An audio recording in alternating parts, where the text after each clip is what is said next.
Hi guys, welcome back to My Steps to Sobriety, my show on YouTube and as a podcast with me, your host, Stefan Neff. Today, I've got Mary Buffington with me, another interview. Yes, because Mary and I share a passion for burning the candles on both ends. At least we did in the past until we learned the hard way that really doesn't work so well. So today we're going to talk burnout, and we go a little bit beyond it's all your fault. You should take care of yourself, you know? Yes, we'll talk about that, but there are many, many more things that we actually can talk about when it comes to burnout. And I'm so pleased that I've got Mary Buffington with me today. Hi, Mary. How are you? I'm doing well. How are you doing? Oh, very, very well. I say that nowadays, there were times when on a Sunday I would have cuddled into the bed and just closed my eyes and didn't want to see the world because it was just, I was burned out, absolutely. And when we say burned out, that is a weird thing. So, Mary, first of all, thank you so much for coming on. But I guess we need to start with actually defining what the hell is burned out. It's such a cliche word, isn't it? Yeah. Let's start with the definition, because honestly, burnout is not a new phenomenon. The first statement that it was first seen was actually in the 1970s with a clinic in New York City where these nurses and these physicians were taking care of patients who were using drugs. And it was sort of one of those clinics to detox. And the nurses were getting burnt down, the staff were. And it basically, they lost their passion for what they were doing. They were mentally exhausted. They really, I don't know, I guess the best word is like jaded in a way about the healthcare system, what they were doing. And so the psychologist that was observing this is like, there was a term, I guess that was a drug term, called burnout, when basically you've used so much drugs at a point you sort of burn yourself out on them. And so he sort of used that term for burnout. And it's really, since that time period, has really taken off. And last year, in 2019, the World Health Organization actually expanded the definition. And while it's considered to be a workplace phenomenon, we definitely see it in other areas and places in people's life. We see it with new moms. We see it with parents that are running around crazy right now. I think we're also seeing some of it with the COVID pandemic, at least in the United States. I have not been to other areas of the world where it's just like, you're so mentally exhausted and you've been trying so hard to be taking care of yourself and doing all that stuff, but sometimes it's just not enough. And you get to the point that you drain your cup. So good. And I loved the very first sentence that you said, you lose your empathy, you don't care anymore about what's going on. You want to be the really loving mum, but God forbid, just one more scream of the baby and you just want to, and it is that kind of losing your passion is for me the hallmark, the key to it. When I get annoyed about a patient, the very first thing I ask, hang on, why am I getting annoyed? Oh, he is an asshole.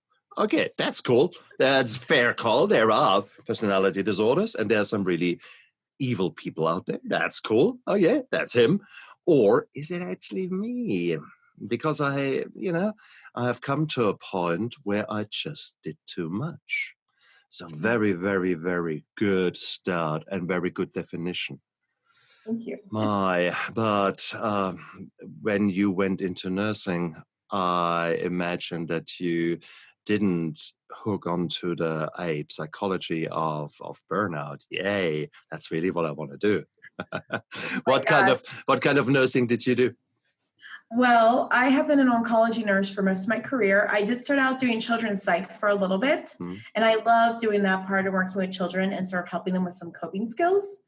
But Oncology is where I really found my passion and love. I work with people right now that have complex gastrointestinal cancers like pancreatic cancer, esophageal, and stage 4 colon cancers. And I also work with lung cancers. So these patients a lot of time have really heavy care routines that they have to participate in. And they have this whole entire diagnosis that's over their head as well. So they can be very heavy patients to take care of because I am in a non-socialized system, so finding resources for them, overcoming some of the barriers and challenges, it can be really hard on nurses that are in that role because we want to give our best, we want to do our best for these patients, and sometimes we are limited in what we can do. It's interesting. So if I understand you right, in the United States, nursing staff is as much a social worker as you are essentially looking after the physical needs of a patient. Yes, there's a role that we have in the United States that's starting to take traction, which is called nurse navigation, where we sort of function as an advocate for the patients, since the reality of our system, there's not really anyone to guide you through and make sure stuff happens. And if you are not healthcare savvy or have an education level or exposure, it's completely foreign. And these can be some really brilliant people that I'm working with. I've worked with people that have been scientists, that have been lawyers, very high profile positions, but cancer is a whole entire different bucket for them. So there's a level of, it requires me to have a lot of compassion for these people. And even though it's my day-to-day, for them, it's not their day-to-day. So for me, managing my burnout is so key for showing up as someone that's ready to take care of these people and not just be like, oh yeah, you're just, like a person in line, which happens a lot in burnout. And that's, of course, not just for you in this very high demanding position when it comes to end stage cancers, to a certain degree palliative care at times, when there is no more cure in sight, when it is more about looking after end of life issues. And that in its own right is a very demanding and all encompassing and often soul destroying work if you do not have the awareness that you're alluding to. Because I certainly have had similar roles, and I've invested all of me and then some to my own detriment. So I was always there for everyone else, but certainly not for me. And the word self-care, there was sort of a wishy-washy abstract term that you sort of say and it sounds good, but I was doing anything else then.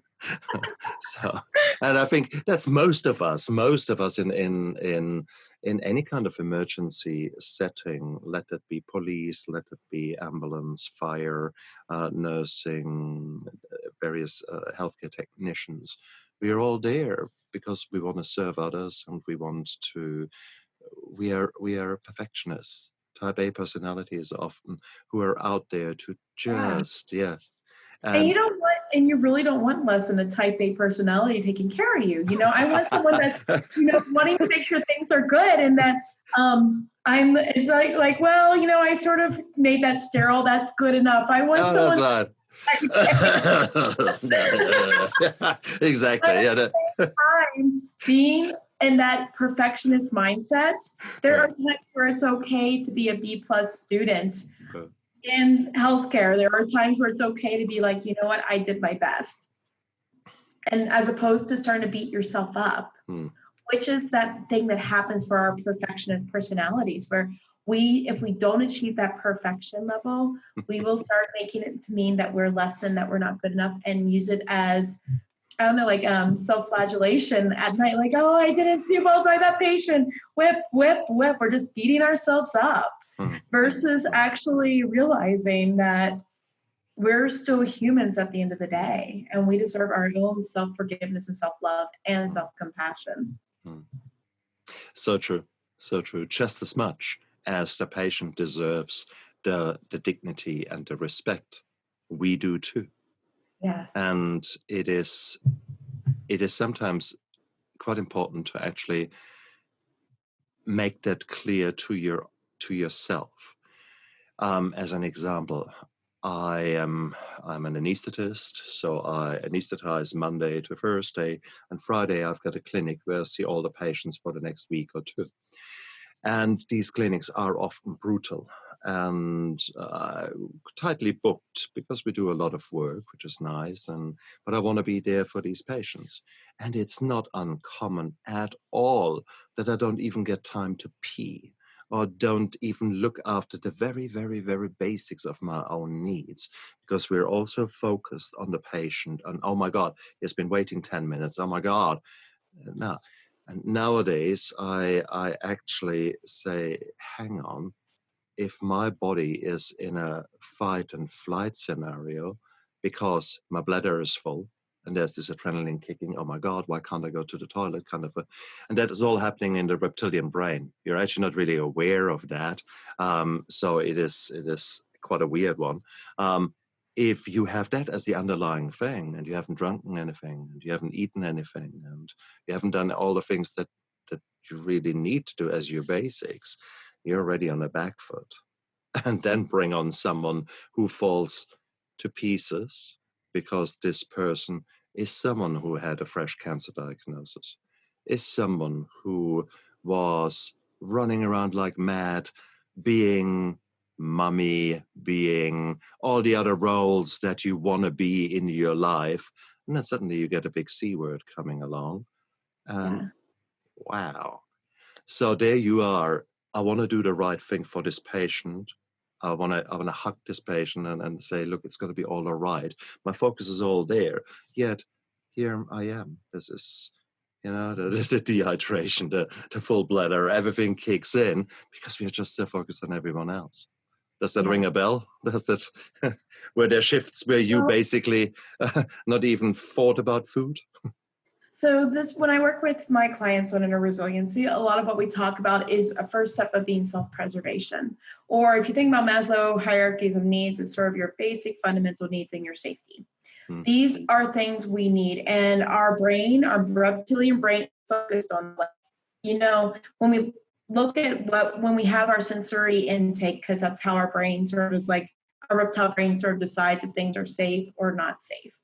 And then if things are safe, we go into that parasympathetic state of relaxing, being zen, versus if we go into the sympathetic state, where it's basically like, we got to survive this, okay?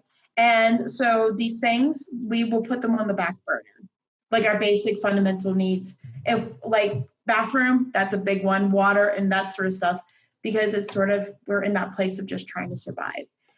And so the thing is, we'll treat like a room full of patients like they are, like our brain looks at that and views it as the same risk as having a lion sitting in your waiting room. That are contributing to burnout. And there is only so much self-care you can do. Mm-hmm. And still, life throws you punches left, right, and center. So what was your experience? May I draw on your experience, on your past? What were the factors that brought you to a point that you suddenly are getting interested in burnout? Certainly. So back in 2014, I was working in a high volume oncology clinic, and there was a lot of times where I didn't get my lunch break. I did not get my, I would get interrupted if I had lunch, and they'd be like, hey, your chemo is ready, you need to go hang it. I would often end up working overtime frequently because there were add-ons at the end of the day. And there was a dynamic between management and the physicians where they didn't really sort of try to tighten things up so that way to make sure that staff were not put in situations where they were getting really burnt out because of things being added on at the end of the day. I was doing that. I was commuting about 2 hours to work every day. I spent actually about 3 hours in the car, depending on the Bay Area traffic. It was pretty rough. And I was just burning that candle on both ends. And it got to the point where I was no longer in this place of joy or happiness. I hated going to work. I didn't care about my patients. I was very good about giving chemo safely in a way that Everyone did okay with it, but I was at the point that I wanted to be anywhere but there. I was going online, looking at jobs, doing all that stuff. And finally, I made the decision that I need to leave there, or else I was going to be completely I'm going to end up in a psych ward, from a mental breakdown. So I started working 3 per diem jobs. So that way I could afford my health insurance, afford, my cost of living where I was. And even though I was out of that environment, I continued to struggle with burnout. And I was doing so many things to try to feel better, all the self-care. Like, I spent tens of thousands of dollars going on trips, to feel better. I would go get cocktails after work. I got an emotional support dog. I literally did everything. I went to hypnosis, got acupuncture, got massages. And at the end of the day, I would lay in bed and just feel like there was this screaming in my head, being like, you need to run away. You're not where you're supposed to be. You're going to die and not have served any purpose.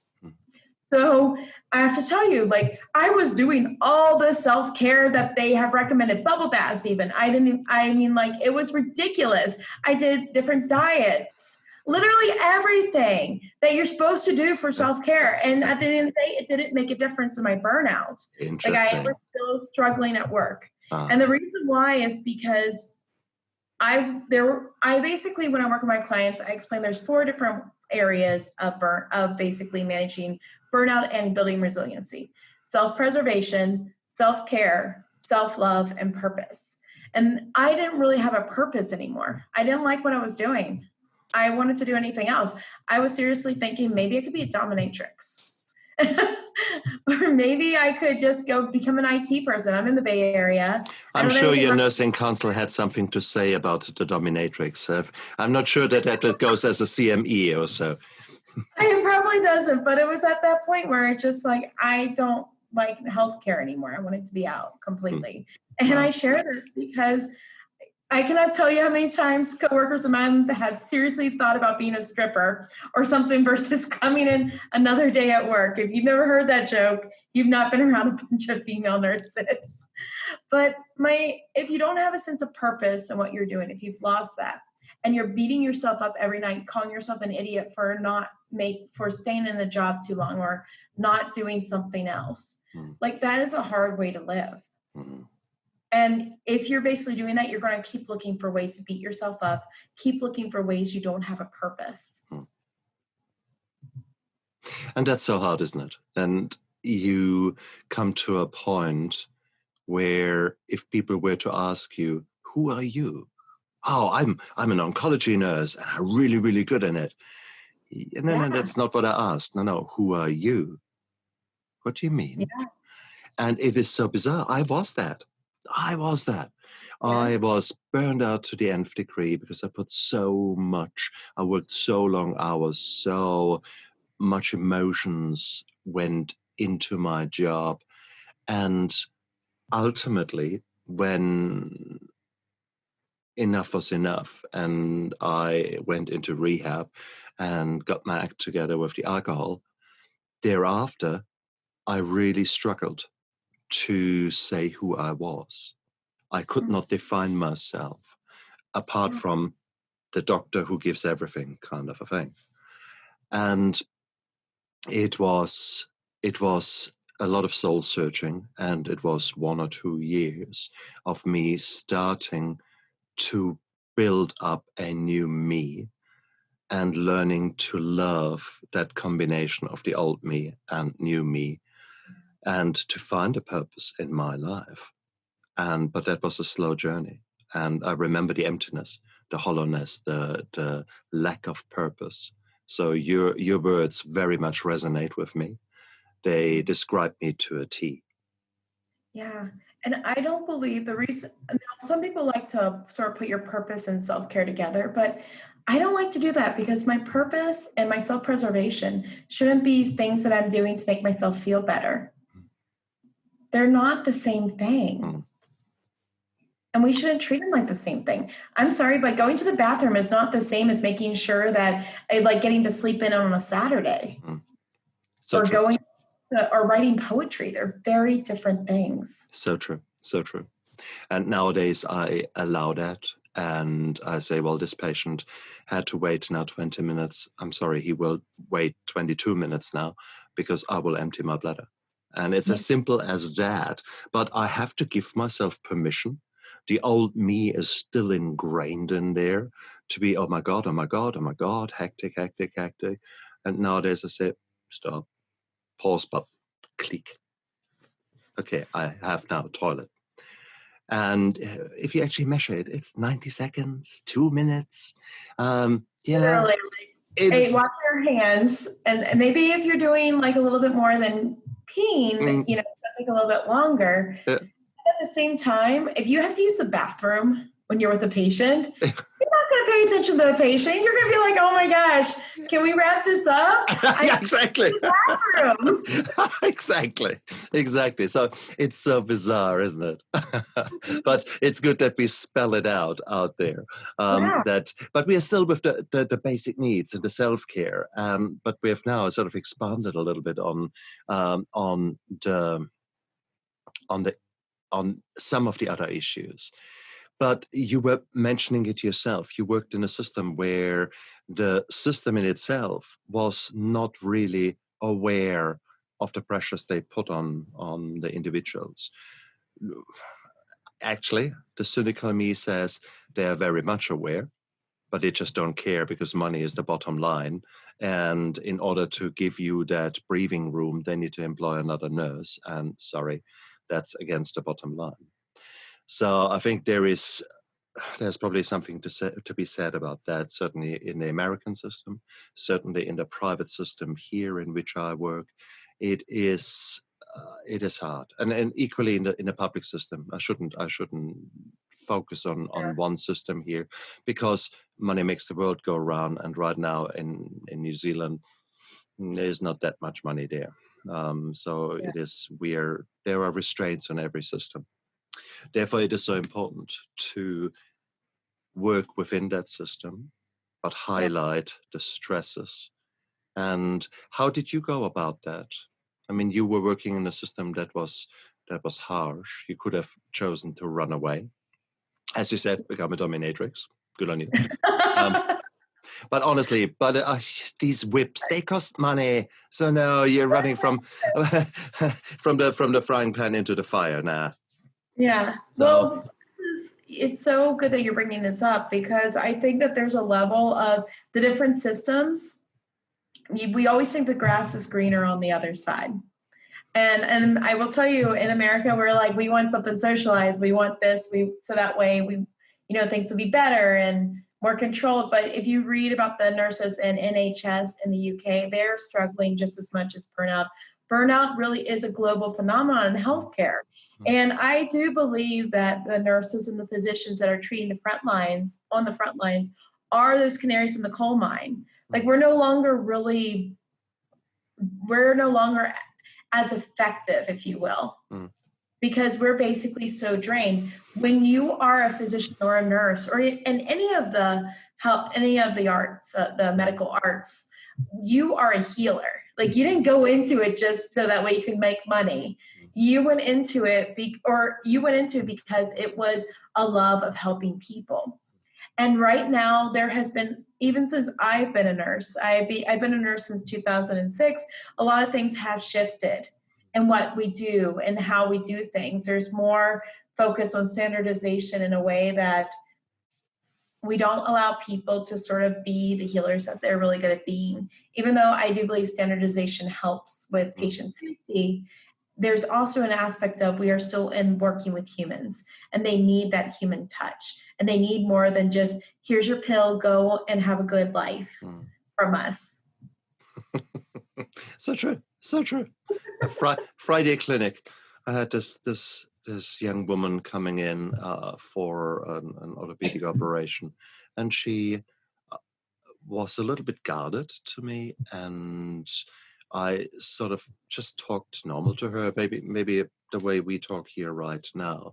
And over 10 minutes, she suddenly started relaxing. And at the end, when our consult was over, she sort of went up and looked at me and sort of said, wow, I'm so pleased you treated me like a human, and you showed me that you're a human too. These were her words, and it was said in such a way that she had not expected that from the healthcare system.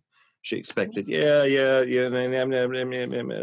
who are you? Oh yeah, no, and it was so beautiful. But the sheer fact that she had to say that meant that she had many other experiences beforehand, which obviously went down a different route, where people looked down upon her anxiety and down upon her emotions in relation to the multiple surgeries that she's undergoing, all these kind of things. So yes, you're right. And I was in a good place. I had taken care of myself. I had showed myself the respect and the dignity that I deserved. And therefore I was able to manage her and help her with the love that she deserved. And that's beautiful. That was a time when I can be proud of myself. There were many times when I would have just said, yeah, right, I spent twice as much time with you. The next guy's already waiting and is, and I'm waiting. So this is the good side, how it should be, the bad side, how it often is. The systems we can't do much about, and the other side is not always greener. So what the hell can we do? Right. There's 3 realms of control that we need to look at. Cool. We first off have on the largest, we have the government system that we're under. Since most countries are held to government regulations in some form or shape. And there is, in the United States and a couple of the states, they actually have safe staffing ratios that are mandated ratios that it needs to be 1 to, I believe, 5 or 1 to 6. And so that's one example of it. Then we have the organization itself that the person is working in. What are they doing? Are they basically making it where it's okay to sort of talk about burnout? Or is it okay to sort of talk about, you know what, I need a mental health day? You know, I have a lot going on in my personal life. Do they create space for people to really be safe at work? Brené Brown, in her book Dare to Lead, there's one quote that has always stuck with me. If you've not read anything Brené Brown, I believe everybody should. But it's that we should make the workplace not a place where people need to come and wear their armor, because we don't know where they have to wear armor in the rest of their lives when they go home. It shouldn't be a place where you have to protect yourself and wear, come in with metal to make sure that you are safe to work and that you can talk to your manager about your needs. We need that sort of environment. And that's actually a piece that I think we really miss, where people are put into management positions, but not necessarily set up to be really good managers. And they do so much damage, and they get burnt out, their staff gets burnt out. But that's an organizational piece. And then before I continue, I'm sorry, I'm chuckling here. If you're listening to the podcast, I'm just quietly laughing away because through my mind, there's this kind of constant stream of pictures going through where one manager after the other appears, and I just want to run a mile. I have done research on burnout. I've looked at the evidence of burnout. That's been a part of what I've done with my business, so it can be the most effective. And I have not seen studies that actually have shown a correlation with manager burnout and staff burnout, but I believe there is something there that we need to start looking at a little bit more under the scope, if you will, because leadership is one of the big reasons people leave because of burnout. There's a big correlation. Like if they don't feel like they can move up, if they don't feel like their manager is helping them or being a good manager, they will get burnt out and they will leave. So there is something there. I have not seen, I would love to do a study and sort of see if there's a correlation. One day I'll find an organization that will let me do it, but we're not there yet. But anyway, I digress. No, this is not digressing. This is not digressing. my book, My Steps to Sobriety, in there I talk about toxic relationships, which typically refers to the issue of your loved ones and more intimate relationships. But the same toxic relationships also apply to work. And there is actually an issue or a chapter on burnout in there. And there's a chapter exactly about these kind of things in there. And it's the problem because there are difficult people out there. There are real assholes out there. End of the story. And guess what? Some of them migrate into management positions.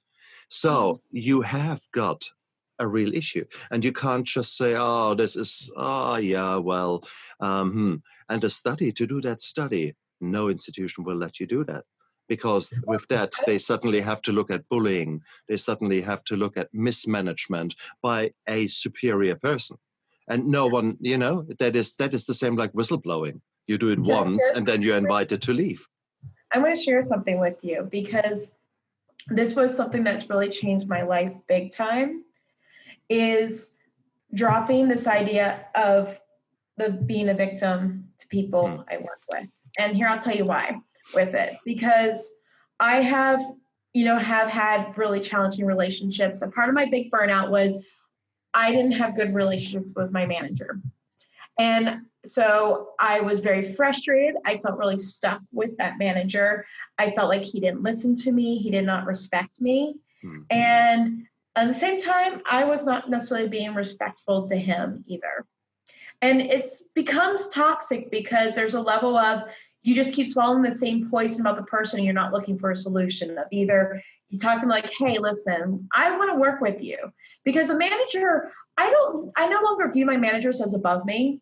I really don't. I dropped it. And now people are probably like, whoa, what? What do you mean by this? How do you do this? They are there to basically make sure that systems and processes and things get done. My job is to complete a task. While on a hierarchical structure, it will look like, oh, this person has, more value than me. That's not the truth about humans. We all have the same value, whether we're the CEO of the company or we are the person that is basically the turning patients and cleaning their bottoms or checking people in at the front desk. And that is so essential for leaders to know and also for the staff to know, because I think we sort of put unrealistic. I totally did this. So I'll basically say this is my story. I expected these people to walk on water, like to have everything figured out and care about me and know how to handle every hard situation and to be like, my best friend. And this is another human being. They have problems. They have issues too. Like I have coached CNOs and ACNOs who technically are above me, but by viewing them as like, hey, we are a team working together versus like, hey, you're above me. Let's keep this hierarchical structure. It hurts that relationship because then you stop viewing this as another person. They're a manager. We need to tease two things apart here. On the one hand, there is the role of effective leadership. Yes. And any level of where you position yourself within a hierarchy, leadership means that you are taking into account what happens below you in the ranks, and you look after them and give them the right teaching, the right guidance, the right orders, so to speak. The leadership also refers to the people above you, that you put yourself into those positions and think, what's my role in assisting that person to do his job right?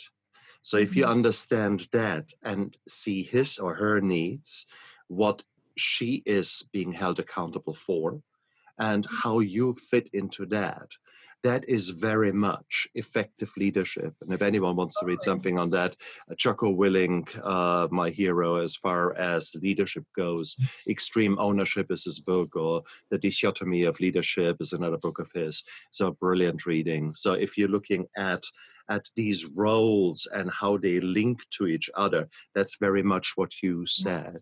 And whilst there is a rank, in his case, within the SEALs, within the U.S. Military, the same applies for any healthcare system, any big business. There are always hierarchies, but you need to understand what happens above you and below you. So there needs to be this transparency, etc.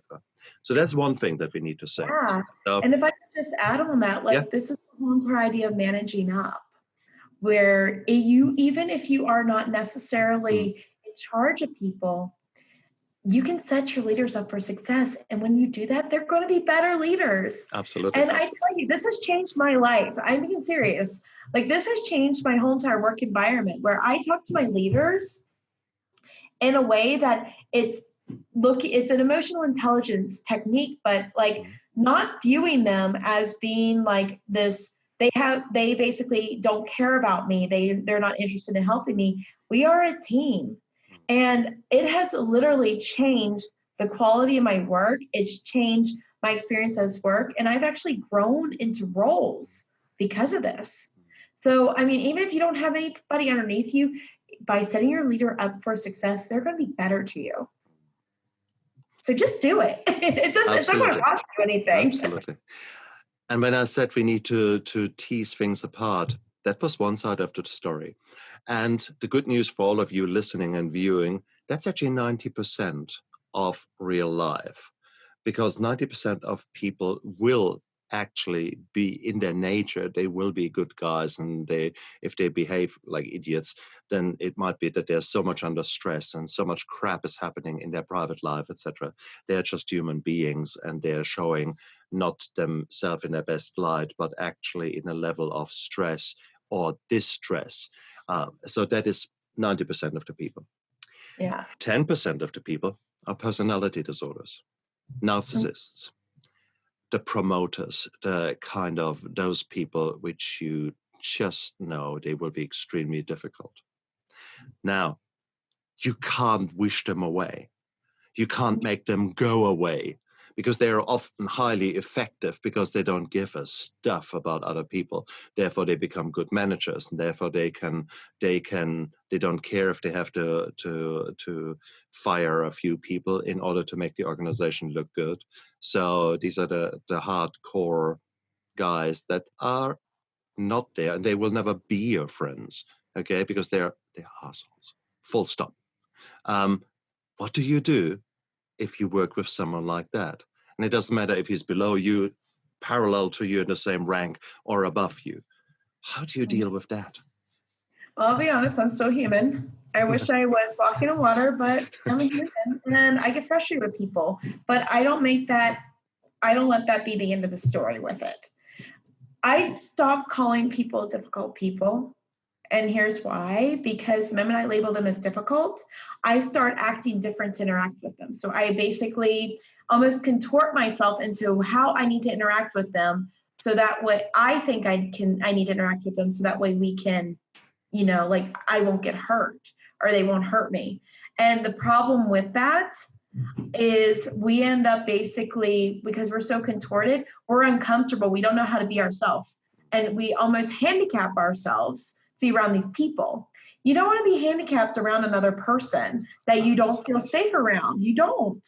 You want to be someone that basically can be like, all right, I can figure this out. And another thing, there are people with personality disorders and mental illness. I have a family member with a severe mental illness, and there are some challenging moments with it. But I'm very careful about making them be like just that disorder, whether they're a narcissist, whether they're borderline personality, bipolar, schizophrenia, whatever it is. I don't let that be like the only thing about them, because a lot of people treat them like that, probably. And so they never really learn how to interact with people. And so by being like, hey, listen, I'm working with you. Like I've had patients yell at me because they get frustrated about stuff. One thing I'll say is like, I understand you're upset and I'm trying to help you. Can you please work with me? Like, I need you to hear me. I am here to help you. We are in this together, and just sort of not making it me versus them and trying to turn off their own reptile brain. That's a beautiful technique. That is actually something that is incredibly disarming when someone is going for a fight and you suddenly turn it this way around. So that's a beautiful skill to learn for anyone who is working with difficult people. Are you happy that we call them difficult? There are, Like in the United States right now, we have a lot of social stuff happening. There's a lot of there's a lot of challenges happening. I'm not going to paint it any other way. It's all over the news. Everyone knows what's sort of happening with us over here. We're like a big soap opera for the world. I feel like the United States is like the soap opera for the world. Please watch us. Tune in anytime. No, I try to switch off, but you come up again in every channel. But when you watch a lot of the stuff that happens and things fall apart, it's just because people get in this little, like they get like a bee in their bonnet, if you will, and they can't apologize. They can't say I'm wrong. They basically are just like, no, I saw this thing where there's two people. This person nearly hit a person when they were turning. A pedestrian was trying to cross the road and this person nearly hit him. And the person just wanted an apology. And the man was getting all pissy. And I'm like, it just takes 2 seconds to be like, what, I'm really sorry this happened. I'm sorry for my part in it. You don't have to apologize to the person. You be like, I'm sorry for my part in this. This is, I apologize for that.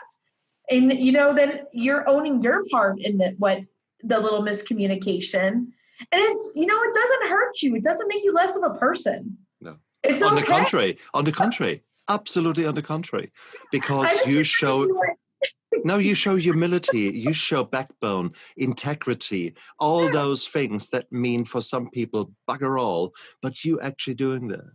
Integrity is how you behave when no one is watching.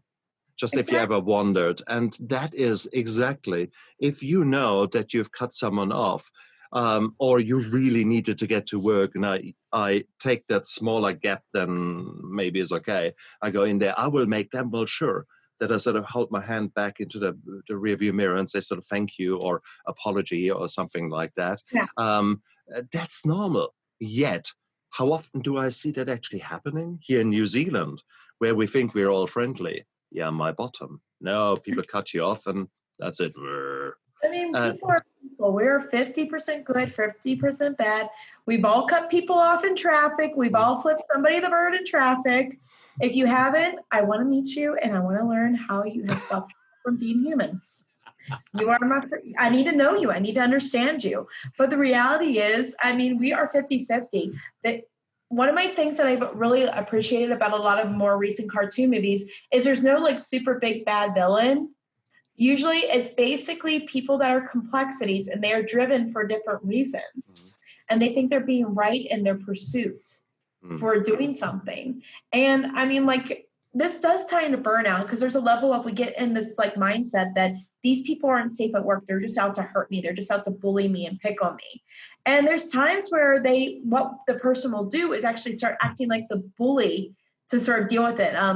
Things like confronting the person or yelling at them in the nursing station. You are a bully if you're doing that.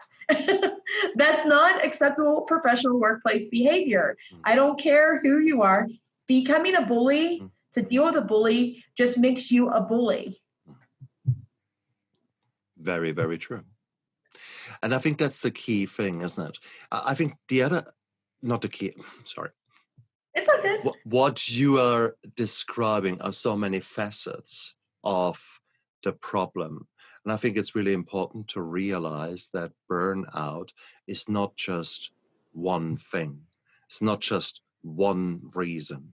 So your burnout might actually be the end result, similar to the end result of the burnout from your best friend, but your best friend has got maybe very different contributing factors to her burnout, yet you're both nurses, you're both female, you're both the same age, demographics is all exactly the same, yet there might be a role of sleep deprivation and the husband having an affair, plus her manager being very supportive, versus you actually having all the problem at work, all at home is everything is fine, but the end result can be exactly the same, the burnout.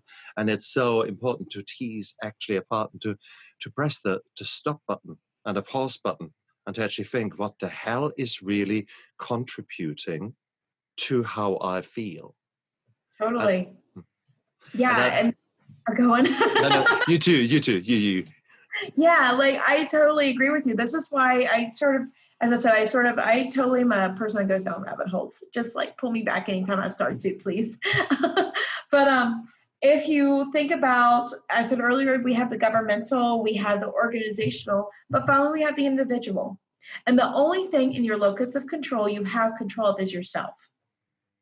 Which is why when I work with my clients, they will want to be like frustrated with the manager, frustrated about processes. But the thing is, unless of course they can change the processing, this is something that they have to work with.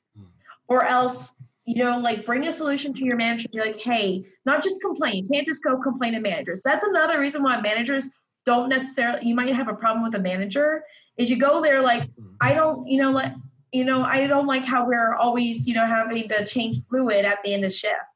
Bring a solution. People don't like people just coming and complaining at them, but bringing a solution forward. And going back to the locus of control, yourself is really all that you can change. So with my clients, we work on their own personal needs and what's creating their burnout. As you said, it's all individual. And that is really, really important. By changing the way you behave, you model to others what is important. Mm-hmm. If you assure at all times that the staff under you is taking their breaks, are looking after themselves on their basic needs, you actually foster a relationship with them that is so supportive, so productive. It's really, really great. If you foster an attitude in your environment where people can come up to you and speak honest about what is going on, that is so much better than them being who they are, letting rip, and then you think, what the hell, where did that come from? Exactly like that happened to me 3 months ago. One of my nurses in theater, she, in the middle of a case, she suddenly ripped into me. And I thought, what the hell, where's that coming from? And it had turned out that her mother was just admitted to a residential nursing home, Alzheimer, not good, not nice story. And she just lost it there and then. But I had fostered a environment, I encourage an environment with the people around me that they can come to me and talk to me, even beforehand, to actually say, look, today is not a good day. This and this has happened there. If I'm a little bit grumpy, I do apologize, kind of a thing. Yeah. And following that incident, she wasn't even aware of her emotions. She wasn't even aware of her distress. So she let rip. But because I had always fostered a good relationship, she said, well, I probably came across a bit harsh. And I said, you think so? And we laughed about it, and it was okay. And then 2-3 days later, she came back to me in the morning and said, look, this stuff is still ongoing. I'm still not myself. Just wanted to let you know. How beautiful is that? How beautiful. It shows me she has got trust in me. It shows me that my leadership can't be too bad, because here she is actually coming out and saying, hey, look, let's work together. Let's go through that difficult time period. We still need to work together. We still need to look after the patient. We still need to earn money. All these kind of things. So it was beautiful. It was so beautiful. And I was actually, with hindsight, grateful that she lost it a bit, because we could use that as a teaching amongst the two of us. And I just think, hey, let's be honest with each other, and let's work together. And it was beautiful. So that's how it should be in my books, at least. It should be that way. And here's, like, we talked about managers, but physicians and nurses, we work better together. Like, I mean, I'm here on your team. I'm doing a completely different skill set than what you're doing. and that's right. But I can't work without you. You can't work without me. So automatic. So that's the way it should be. And sometimes people need to be reminded on that. There are people who like to foster this them and us kind of attitude. That's amongst the managers, amongst the nurses, etc. And I try to nip that in the bud. And I think the best thing you can do is effective communication. So as you spelled it out, you go to these people and say, well, actually, we want to work together here because we can't do it. I need your help. And what you're doing is I perceive as so-and-so. If I'm right, can we change that? And if I'm wrong, is that a misunderstanding? What do you mean when you behave like that? Kind of a stuff. Actually address these bloody emotions. You know, the stuff there in the reptilian brain that drives you to... It's not, I always tell my clients, the reptilian brain is there to help you. It keeps you alive. I want my reptilian brain to be doing things like red lights in front of me hitting. I want to hit my brake quickly. I want that reptile brain. That being said, I don't want my reptile brain making decisions about my work. And that's what happens. Us versus them doesn't make your life easier at work. And if you have two choices, well, you have three choices here. You either get a new job, you change your mindset, or you just continue how you are and not change anything. No one's going to make you do that.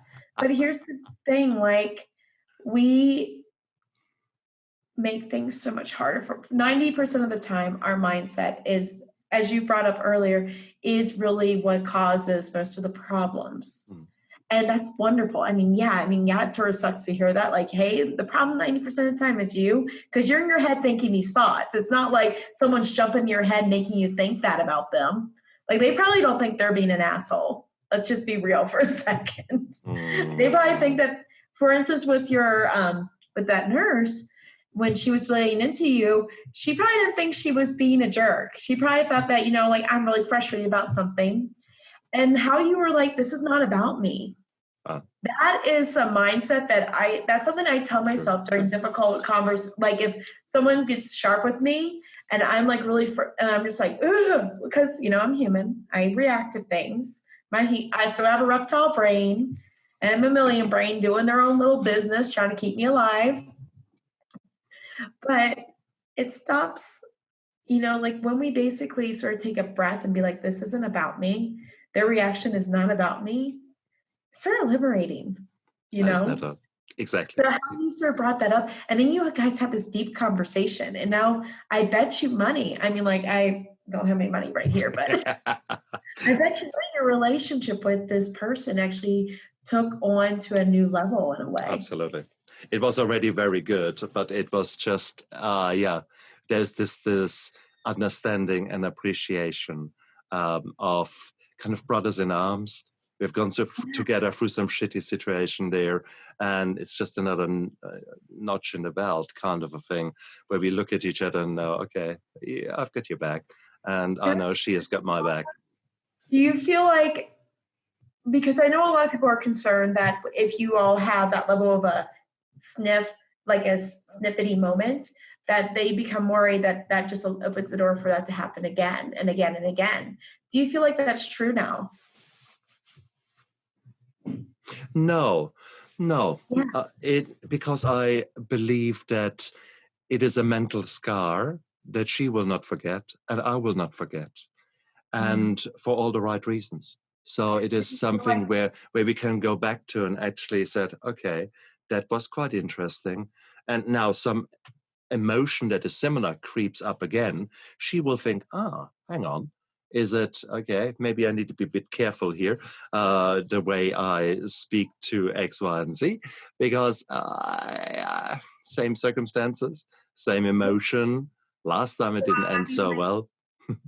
You think, so, I mean, in a lot of ways, it's sort of like you almost end up treating each other better because of being able to be like, hold on, this is not about me, but we need to talk about this and make this better. Exactly. See, this is what 99, I'm being serious. I actually think it's like 99% of human interaction. All it takes is a moment, is basically not making it about you for a second and just be like, all right, hold on, let's sort of look at this Using our prefrontal cortex, that thinking brain, we want that engaged right now.